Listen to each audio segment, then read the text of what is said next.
Good morning. Welcome to Times Square, Manhattan. I'm off on a side street here. It's, what is this, Broadway and 40th. Kind of like a little alleyway over here. Not quite out in the actual Times Square. Waiting for my wife as she's running errands around the neighborhood. So today we're going to talk about an actual legitimate question about China that quite a few people have asked. You know, if China's so great, why are Chinese people still coming here? That's a legitimate question. Unlike this question, if China's so great, why don't you just move there? I mean, that's silly. That's silly. That's like, you know, my wife and I, when we take walks all the time, and occasionally when I see somebody out with, shorts on and they have nice legs, right? Muscular legs, because I like to work out. So I admire some people who work out their legs extra hard. Some people who work out their arms extra hard. Man or woman, I'll point it out to my wife. I'll be like, wow, that lady's got muscular legs. She must be a runner. She must be, a trainer. She must be, she must lift weights, right? And I'll say the same thing about if I pass a guy that has like, oh, good shoulders, good looking shoulders. I'll be like, yeah, a guy works out a lot, he's got nice shoulders. She doesn't say, well, if you like her so much, why don't you just marry her? Because that's stupid, right? You can admire something and not have to marry it, right? You can admire a country, what a country does, and not have to move there. There's lots of things you can do aside from moving there, right? When I say, oh, that guy's got, nice quads, I guess he didn't miss leg day. She doesn't say, oh, if you like him so much, why don't you F him up the ass, Because that's stupid. It's out of jealousy, right? And my wife is not a jealous or petty woman. So that's why that's a dumb question. So anyway, legitimate question. Why are Chinese people still moving to America if China's so great? Well, first of all, just because you're a great nation doesn't mean you have no problems. Doesn't mean that it's perfect. America is a great nation. No doubt about it. Okay? No doubt about it. But we have lots of problems. Okay? So you can be great and still have issues. China is great, depending on who's looking at it, right? Depending on your point of view. I think it's great. It's done some really great things. It's pulled 800 million people out of poverty. It went from a third world country, poorer than most of Africa when I left it in 1983, to now the second largest economy in the world, and quite potentially the largest economy when you going by purchasing power parity, PPP, because they have lower incomes. However, everything's made there so they can buy more stuff. Therefore, their standard of living is actually 10-20% higher than ours. The average standard of living over there is probably 10-20%, 30% higher than America's, because everything's made there. So things are very cheap, even though you only, let's say the average salary over there in a mid-tier city, that is a mid-income city. Let's say the average salary's 10,000 yuan or 10,000 RMB, which is roughly to $1,200-1,300 a month. But their rent is only $200-300 a month. Their rent is only $200-300 a month, and you can easily verify that. Just go on some of these international rental websites. My in-laws go there all the time. We booked their Airbnbs in a top tier city like Xi'an. Last time they went, like a year or two ago, the B&B was one of the more expensive ones in the city of Xi'an, where the terracotta warriors were.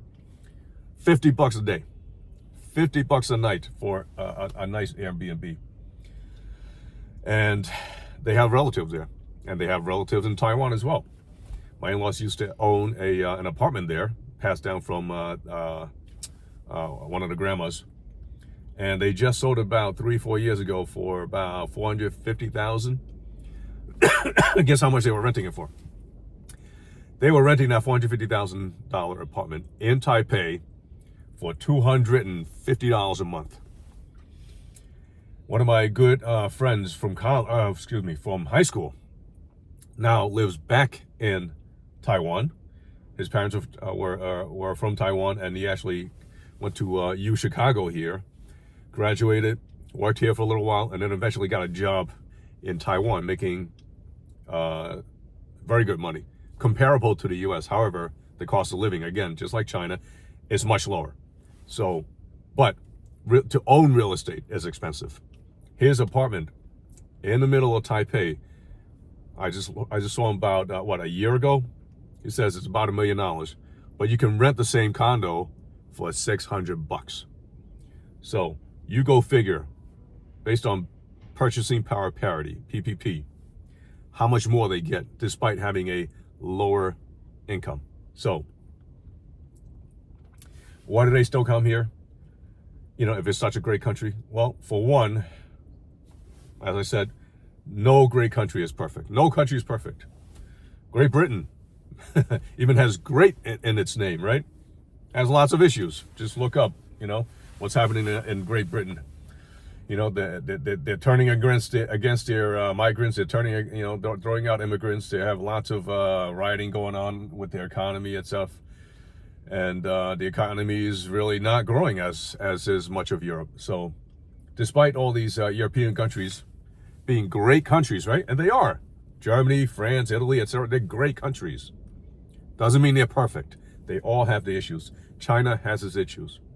But why do they still come here? They come here because, number one, the grass is always greener on the other side, right? And especially with the Great Firewall and the lack of communication both ways between China, as well as how we view China and how they view us. There's a big firewall. And they view America's opportunities in the same way they've been viewing America since decades and decades ago. They think it's literally just about like a century ago, people used to think that the American streets were paved with gold. And when I go on RentNote now, I still see comments like, we've all been brought up to think that in America, the land of opportunity, you just have to work 3 months and you can buy a house. And then you have to work another month and you can have a sports car. That's literally what a lot of people over there think. So despite the fact that they have a very decent level of living, a lot of them still think of America as the land of opportunity. And we Chinese call America 美国, which literally translates to beautiful country. So just by the name itself, when you say you want to go to America, you're saying I want to go to beautiful country. So just think about that, what that does to your mentality, right? That this is the land of beauty and gold on the streets, etc. So they have an outdated idea of America. I think we can all agree that, the boomers had it the best when it comes to building wealth and opportunity, right? That's why millennials are, a little angry at that. And I'm sure my kids' generation, they're 17 and 19, they're going to have a harder time. My friends' kids who graduated 1, 2, 3 years ago, most of them haven't found jobs. Right? And then we have this whole MAGA movement, saying that America is not great, therefore we have to make it great again. All this points to the fact that we no longer have the opportunities that we did 40, 50 years ago. And I agree with that.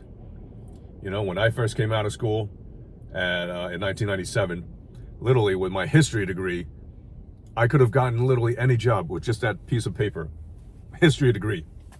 Now you need so much more.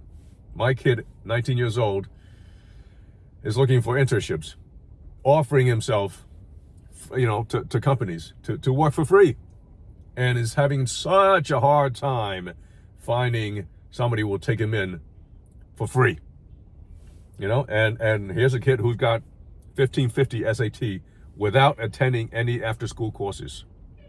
1550 SAT, straight 8 average, has work experience on campus as well as off campus. Did an internship last summer at a college, couldn't get a private internship, and he's having a hell of a time finding, giving himself free labor to other people. So the opportunities have certainly decreased. Our economy has boomed in the last several decades, as you well know, but the wages have not kept up. Wages have not kept up, which is why there's so many unhappy and angry people, angry at this system, right? So the Chinese view of America is outdated, as is our view of them. We still think they're like living in 1950, but they're really, literally living in 2050. If you see their cities, the infrastructure, the technology, the universities now are actually on par with, if not overtaking, American universities. So, they graduate like literally 1 million STEM students a year, where we graduate 100, 200,000. And we're a great nation. We're graduating 100, 200,000 STEM students a year. And that's where the future is: STEM. Science, technology, engineering, math. And both of my kids are in it, by the way, because the only way to beat the Chinese is to make your own Chinese STEM students. So, what other reasons why are they coming here? So, with that outdated mentality is that they want to come over here, and yeah, they know they're going to have maybe not too easy of a time. They know they're going to have to work hard. But they think they can come over here, work in a supermarket or Chinese restaurant, work really hard 6 days a week, 12 hours a day, make their $2,000, live cheaply, and then still be able to send back $1,000. That's what they think. Can you live on $2,000 and still save $1,000? I don't know of any Americans that could, but for sure, a lot of Chinese immigrants would be able to save quite a few $100, because instead of renting an apartment, they rent a bed. They share a room with multiple bunk beds, and they'll rent it for a few $100 for the month. Anyway, so that's another reason. And one of the major reasons why they still come here is because, despite the fact that China is a great country and in many respects surpassing the West in their cities, in their technology, etc., the hinterlands, the rural areas, especially away from the coast is very, very prosperous. There's a lot of trade, a lot of innovation going on. But in the west and northwest of China, it's still very poor.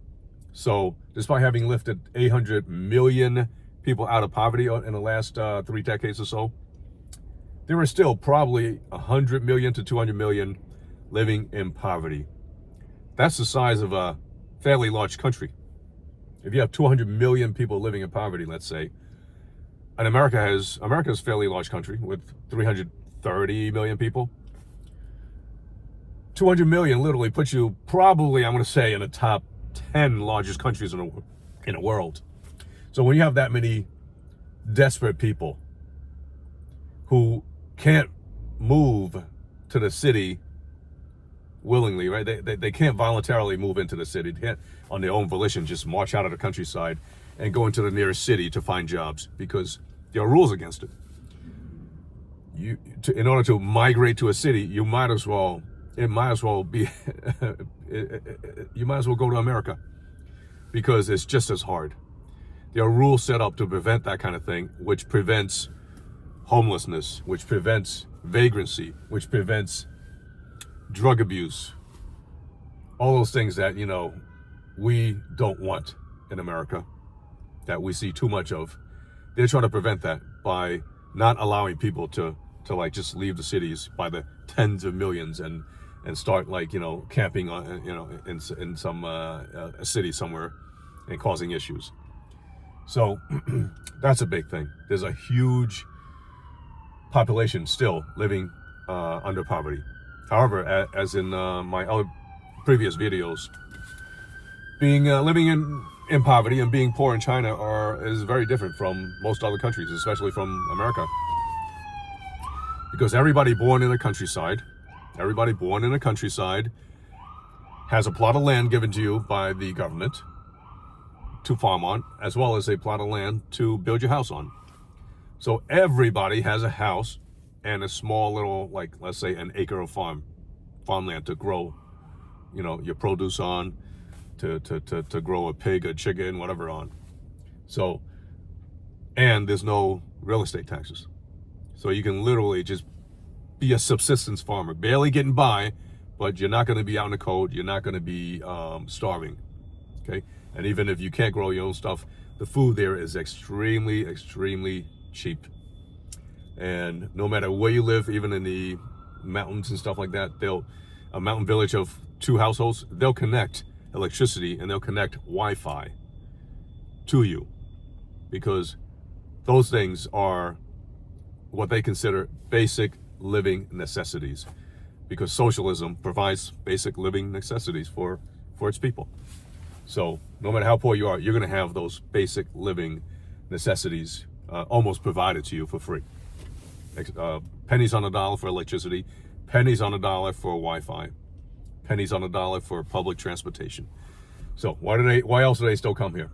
Oh, some 300,000 Chinese students come here for higher education, and a lot of times they're getting ripped off because they're paying the full price to attend these no-name universities in the middle of nowhere that normal Americans would never go to. Or if we go there, we'd be like, yeah, instead of an $80,000, cost, you better give me like a, $60,000, $70,000, merit scholarship. These international students, they pay the full price, $80,000 for a no-name university. The numbers have decreased, especially during COVID, and now the Chinese universities are ranking higher and higher in the world for especially for research, because STEM is the future. They do a ton of research. They put out a ton of scientific papers. They probably put out as many new patents as the entire world combined. New patents as the entire world combined, because of all these STEM students. So those are some of the reasons why they still come here. China is a great country, just like America is a great country, just like Great Britain is still a great country despite all these issues. But no country is perfect. And I'm sure there are other smaller reasons. Oh, you come here obviously because you have family here and you want to be with them. That's an easy one. A much smaller reason, and I used to hear this way more, is you come here because of political freedom.